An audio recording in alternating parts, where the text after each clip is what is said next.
2024 লোকসভা নির্বাচন আর তার আগে রাজ্যে আসছেন অমিত শাহ নাড্ডা। বঙ্গ সফরে অমিত শাহ এবং জেপি নাড্ডা আজ রাতেই রাজ্যে আসছেন কেন্দ্রীয় স্বরাষ্ট্রমন্ত্রী এবং বিজেপির সর্বভারতীয় সভাপতি। আগামীকাল দলীয় বঙ্গীয় নেতৃত্বের সঙ্গে বৈঠক রয়েছে। আপনাদের জানিয়ে রাখি আরও একবার, বঙ্গ সফরে অমিত শাহ এবং জেপি নাড্ডা।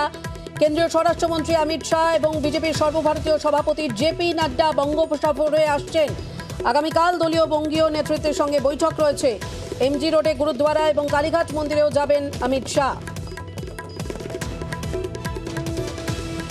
বুথ থেকে আরম্ভ করে শক্তি কেন্দ্র, পার্টির অন্যান্য টিম, আইটি থেকে সোশ্যাল মিডিয়া থেকে যত রকমের ইনফ্রাস্ট্রাকচার তৈরি হয় ইলেকশনের জন্য, এটা আমরা 6 মাস ধরে শুরু করেছি এবং 1 বছর ধরে এর পুরো প্রস্তুতি শুরু হয়ে গেছে। তারা এগুলো খোঁজখবর নেবেন, আইটির সোশ্যাল মিডিয়ার মিটিং নেবেন, এই সমস্ত কমিটি তৈরি হয়েছে যারা সঞ্চালন করবেন নির্বাচনকে, তাদের বৈঠক নেবেন। ইনফ্রাস্ট্রাকচার তৈরি হয়েছে, সেটা কতটা ইফেক্টিভ, কতটা হয়েছে দেখার জন্য আসবেন এবং কিভাবে আগে কি করতে হবে সেই ব্যাপারে জানাবেন। এদিকে এই শাহী সফরকে ঘিরে ইতিমধ্যেই কিন্তু তৃণমূল কটাক্ষ করতে শুরু করেছে। শাহী সফরের আগে খোঁচা ব্রাত্য বসুর, তিনি টানলেন 2019-এ বিদ্যাসাগরে মূর্তি ভাঙার প্রসঙ্গ।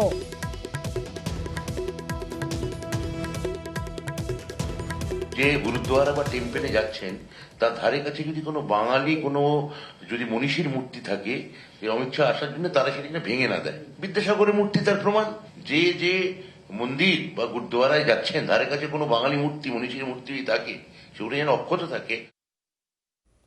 এদিকে অমিত শাহর এই বঙ্গ সফরকে কেন্দ্র করে কিন্তু ইতিমধ্যেই শুরু হয়েছে রাজনৈতিক চর্চা।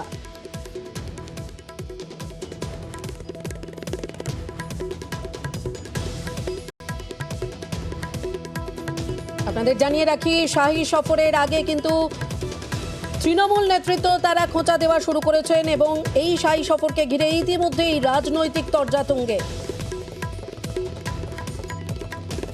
এরা বাঙালি সেন্টিমেন্টকে এইভাবে সুশ্রুতি দিয়ে এরা ব্যবসা করছেন। বাঙালির নাম করে পার্থবাবুর প্রাক্তন শিক্ষামন্ত্রীর বান্ধবীর কত খাটের তলায় কত বেরোলো আমরা দেখতে পেলাম। তো পার্থবাবুর বান্ধবীদের বাড়ি থেকে কত বেরোয় আগামী দিনে দেখবো। মূর্তি ভাঙা সংস্কৃতিতে তো আমরা বিশ্বাস করি না। মূল উদ্দেশ্য একটাই, সেটা হচ্ছে বাঙালির সেন্টিমেন্টকে ব্যবহার করে ব্যবসা করে খাওয়া, নিজের ভাই ভাইপোকে কোটিপতি করা।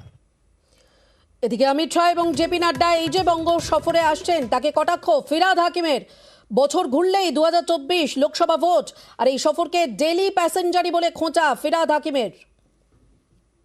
21-এ ডেলি প্যাসেঞ্জারি করেছিল, লোকসভাতেও ডেলি প্যাসেঞ্জারি করবে, কিন্তু বাংলার মাটি অত্যন্ত শক্ত, এখানে কোনো রকম ভাবে দাঁত গলাতে পারবে না, কোনো রকম সুবিধা করতে পারবে না। নিশ্চিতভাবে আমাদের বাংলার কয়েকটা মানুষকে ভাঙিয়ে নিয়েছে, কিন্তু তাতে কিছু সুবিধা হবে না। এই সাম্প্রদায়িকতা, উস্কানি, ভেদাভেদ, এগুলো বাংলা বিশ্বাস করে না। এদিকে ফিরহাদের পাল্টা দিলীপ ঘোষ, তিনি বললেন গরমা গরম রুটি দেওয়া হবে।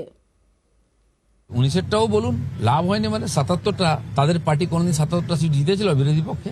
ইতিহাসটা দেখুন একটু। এসেছেন বলে 77টা সিট আমরা জিতেছিলাম। ওনার জেতা জিনিস চুরি করতে পারেন, জিততে পারেন না। সবে শুরু হয়েছে, আমরা শুরু করেছি 16-18 থেকে। ইলেকশনে তো বাজনাই বাজেনি, আমরা তো এখন আটা মাখছি, রুটিটা বানাই, গরমা গরম রুটি দেবো। যারা বড় বড় কথা বলছেন নিজের সামলান গড়, কার সঙ্গে অ্যালায়েন্স হবে, কে কোন সিটে লড়বে এখনো ঠিক করতে পারছে না। বিজেপি তো 42টা লড়বে, তার আগের চেয়ে ভালো স্কোর করবে।